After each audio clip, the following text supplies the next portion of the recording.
এখন আমরা সিলেট বোর্ডে আসা 5 নম্বর প্রশ্ন সমাধান করব। তো এখানে বলা আছে 25 বছর বয়সে 50 কেজি বরের একজন নভোচারী 100 মিটার দৈর্ঘ্য এবং 1000 কেজি বরের নভোযান চড়ে 0.7 সি বেগে মহাকাশশূন্যে ভ্রমণ অবস্থায় দৈর্ঘ্য বরাবর এত আকারে একটি মাঠে অতিক্রম করছে। আমাদের ক নম্বর প্রশ্ন হলো স্থির অবস্থার সাপেক্ষে নভোচারীর গতিশীল অবস্থার ভর কত। তো আমরা গ নম্বরটা সমাধান করি। তো তোমরা ভরের যে আপেক্ষিকতা সেটা সবাই পড়ছো, m equal to m nought root over 1 minus B square divided by C square. তো আমাদের বের করতে হবে গতিশীল অবস্থার ভর, অর্থাৎ m এর মানটাই বের করতে হবে। m নটের মান দেওয়া আছে 50 KG root over 1 minus 0.7 square. তো এটা জাস্ট আমরা ক্যালকুলেটরে বসিয়ে দিব।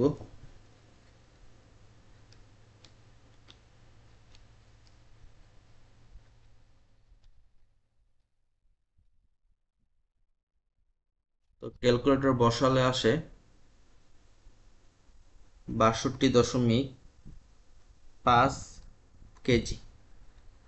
তো এটা আমাদের গ নম্বর ছিল যে বরের সম্প্রসারণ চাইছিল, গতিশীল অবস্থায় বর। তো সেটা আমরা সহজে বের করছি। তো এখন আমরা গ নম্বর দেখব। এখানে বলা হয়েছে নভোচারী কর্তৃক চলন্ত অবস্থায় মাঠের আকার বর্গাকার দেখার সম্ভাবনা আছে কিনা। তো এখানে কি কি দেওয়া আছে যে 100 মিটার দৈর্ঘ্যের এবং 1000 কেজি বরের একটা নভোযান এত মিটার বেগে দৈর্ঘ্য বরাবর 70 এবং 50 মিটার স্কোয়ার। অর্থাৎ এখানে হলো দৈর্ঘ্য হলো 50 আর প্রস্থ হলো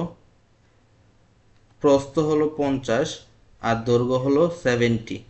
আর আমাদের এই যে মহাকাশ যানটা সেটা কি দৈর্ঘ্য বরাবরই যাচ্ছে। মনে করো এই যে এটা একটা মাঠ,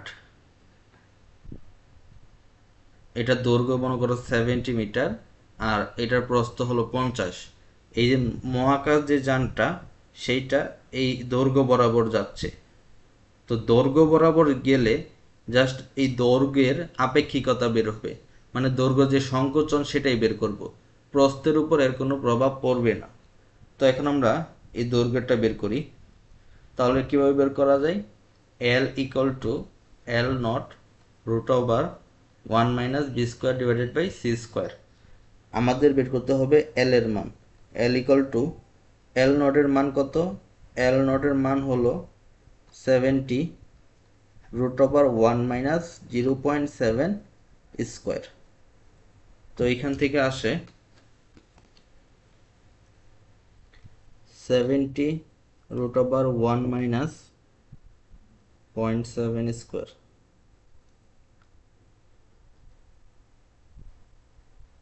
তো এইটা আসে 49.98 এত মিটার। তো এইখানে বলা যায় যে যেহেতু এখানে 49.98 এটাও রাখতে পারো, অথবা তোমরা এরকম 50 এটাকে বানিয়েও দিতে পারো, কারণ 50-এর খুব কাছাকাছি এটা। যেহেতু খুব কাছাকাছি তাহলে এটা কি বর্গাকার বলা যায়। আবার নাও বলতে পারো, কারণ এখন তো 0.2 আছে। তো এইটাই খুব সহজ ছিল, যার সূত্র বসে এই অঙ্কটা করা গেছে। তো আজকে এই পর্যন্তই।